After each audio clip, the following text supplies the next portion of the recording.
부활 제6주간 금요일 성무일도 독서기도 제2독서 성 아우구스티노 주교의 요한복음 주해에서 교회는 계시를 통해서 알려지고 권고된 두 가지 생활을 알고 있습니다. 하나는 신앙을 통한 생활이고 다른 하나는 하느님을 직접 바라보는 생활입니다. 하나는 현재의 순례 생활이고 다른 하나는 영원한 삶의 생활입니다. 하나는 수고의 생활이고 다른 하나는 휴식의 생활입니다. 하나는 여정에서 이루어지는 생활이고 다른 하나는 본향에서 실현되는 생활입니다. 하나는 행위와 수고의 생활이고 다른 하나는 관조라는 보상을 받는 생활입니다. 사도 베드로는 첫 번째 생활을 나타내주고 사도 요한은 두 번째 생활을 나타내 줍니다.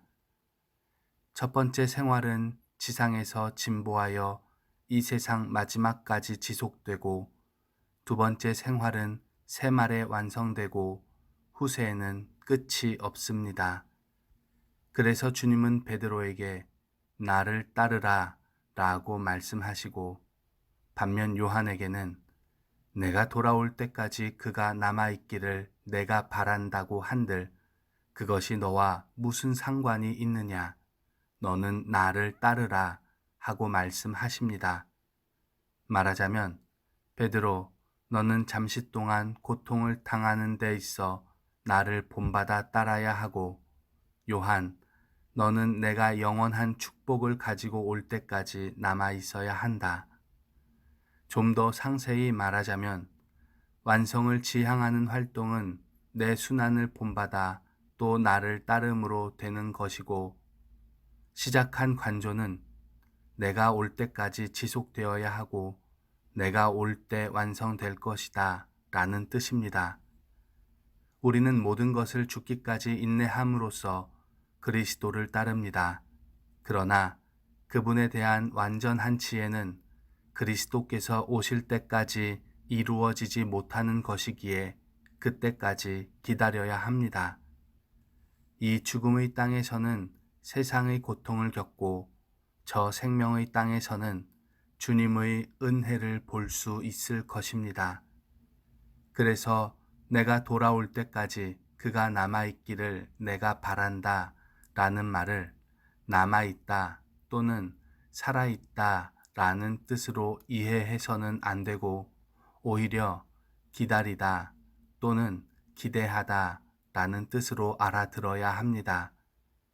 그리스도께서 요한에게 하신 이 말씀은 지금 성취되지는 않고 다만 그리스도께서 오실 때 성취되겠다는 것을 뜻하고 베드로에게 하신 너는 나를 따르라는 말씀은 기대하는 것이 성취되려면 지금 여기서 그리스도를 따르는 일을 실현해야 한다는 것을 뜻합니다. 그러나 이 위대한 두 사도들을 지나치게 분리시키지 말아야 합니다. 베드로에게 하신 말씀은 두 사도 모두에게서 실현되었고 요한에게 하신 말씀도 두 사도에게 모두 이루어지게 되었습니다. 그들의 실제 신앙 생활을 보면 두 사람 모두 이 비천한 생활의 고통을 겪었고 또 후세 행복의 은혜를 기대하였습니다. 그런데 이것은 이 두 사도들에게서만 이루어지는 것이 아닙니다.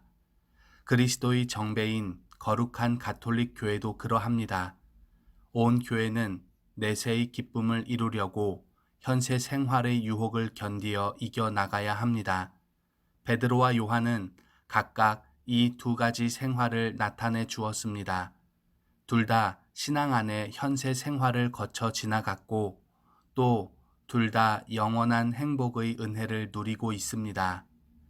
사도들의 으뜸인 베드로는 하늘나라의 열쇠를 받음으로써 그리스도의 몸에 속하는 모든 사도들의 죄를 묻고 풀 권리를 받아 이 현세의 폭풍우 속에서 그들을 인도해 나갈 책임을 맡았습니다. 요한 복음사가는 그리스도의 품에 머리를 기대어 모든 성도들에게 그 신비스러운 생명의 안식을 보여주었습니다. 그러나 죄를 묻고 푸는 사람은 베드로만이 아닙니다. 온 성교회입니다. 태초부터 하느님 안에 하느님이시였던 그 말씀과 그리스도의 신성과 삼위일체에 대한 진리를 알게 된 사람도 요한만이 아닙니다. 이 세상에서 주께서 오실 때까지 거울처럼 희미하게 들여다보고 하느님 나라에서 눈으로 직접 바라볼 그 신비들을 주님 품의 샘에서 마신 사람은 요한만이 아닙니다. 주님 친히 전 세계로 복음을 전파하셨고 모든 사람들이 각자의 능력에 따라 그것을 마시도록 하셨습니다.